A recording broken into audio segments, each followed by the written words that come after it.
আসসালামু আলাইকুম। আজকে আমি আপনাদের জন্য নিয়ে এলাম গরুর মাংস দিয়ে কাঁঠাল এবং কাঁচা কাঁঠালের। এটা হলো কাঁচা কাঁঠাল। কাঁচা কাঁঠালটাকে কেটে ছিলে সিদ্ধ করে ভাপ দিয়ে নেওয়া হয়েছে। আর গরুর মাংস, কাঁঠাল দিয়ে গরুর মাংসর রেজালা। তাহলে আমরা এখানে 1.5 কেজির মতো মাংস, একটু চর্বি বেশি নিয়েছি। কাঁঠালের তরকারি রেজালা রাঁধতে হলে চর্বিটা নিলে ভালো হয়, মাংস রেজালাটা দেখতে আরও সুস্বাদু হয়। আর আমার এটা রাঁধতে উপকরণ লাগবে, যেমন আমি রাঁধবো, যেমন আমার লাগছে আদা রসুন বাটা 2 টেবিল চামচ, ডাল নিয়েছি,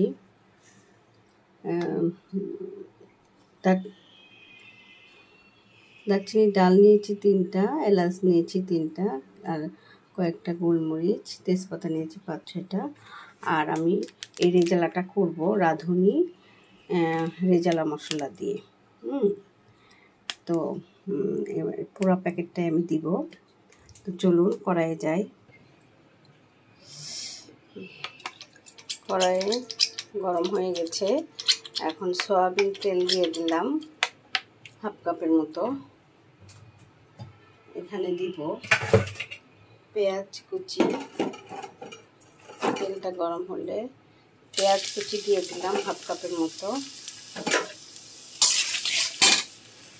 পেঁয়াজটা একটু কালার আসলেই আমরা বাকি মশলা দিয়ে দিব। তেজপাতা দিয়ে দিচ্ছি, যেহেতু তেজপাতার ফ্লেভারটা যত ভাজা হবে তত ভালো হবে। দারচিনি ডাল দিয়ে দিলাম, গোলমরিচ দিয়ে দিলাম,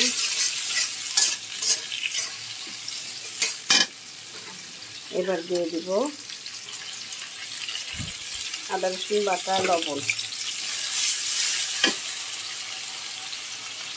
আর দিচ্ছি রাঁধুনি মাংসের রেজালা মশলাটা, রেডিমিক্স রেজালা মশলা। পুরো প্যাকেটটা দিয়ে দিলাম। এই যে আমার প্যাকেটে আর নাই।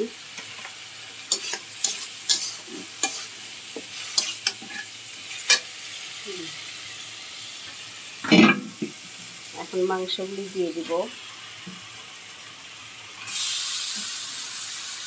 মাংসগুলি কষানোর পরে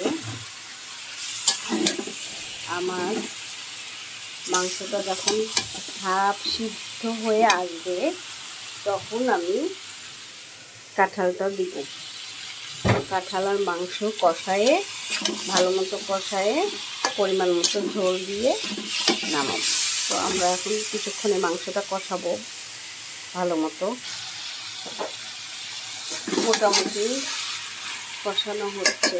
এখন আমি ঢেকে দিব 5 থেকে 7 মিনিট। ঢেকে দিলে মাংসটার গায়ে থেকে অনেক পানি বের হবে। এই পানিটা শুকাইতে শুকাইতে মাংসটা প্রায় 3 ভাগ সিদ্ধ হয়ে যাবে। ঢেকে দিচ্ছি 6 থেকে 7 মিনিটের মতো। এই যে দেখুন,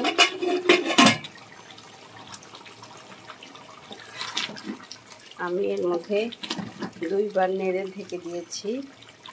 মাংসটা প্রায় 10 থেকে 15 মিনিটের মতো লেগেছে, 3 ভাগ সিদ্ধ হয়ে গেছে। এখন আমি কাঁচা কাঁঠালটা দিয়ে দিব।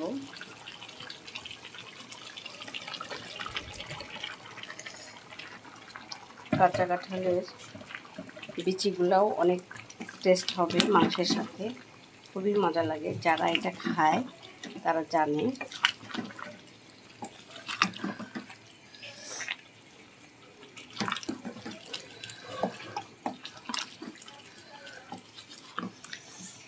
আর 10 মিনিট রাখলেই মাংসটা মোটামুটি হয়ে যাবে।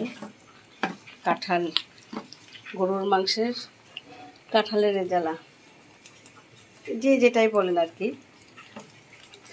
এখন এটা আবার আমরা ঢেকে দেবো।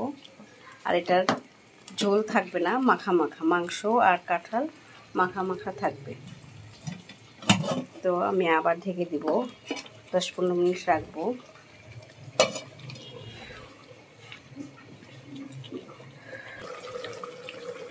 তো আমরা 10 থেকে 15 মিনিট পরে ফিরে এলাম। এবার ঢাকনাটা উঠিয়ে দেখব। মাশাআল্লাহ, অনেক সুন্দর কালার এসেছে এবং ফ্লেভারও বের হয়েছে, অনেক সুন্দর। এটা মোটামুটি আমার হয়ে গেছে ইনশাল্লাহ। ঢেকে রাখলে তেলটা ভেসে উঠবে। কাঁঠাল তো জানেন, কাঁঠালে প্রচুর প্রোটিন আছে, গরুর মাংসেও আছে।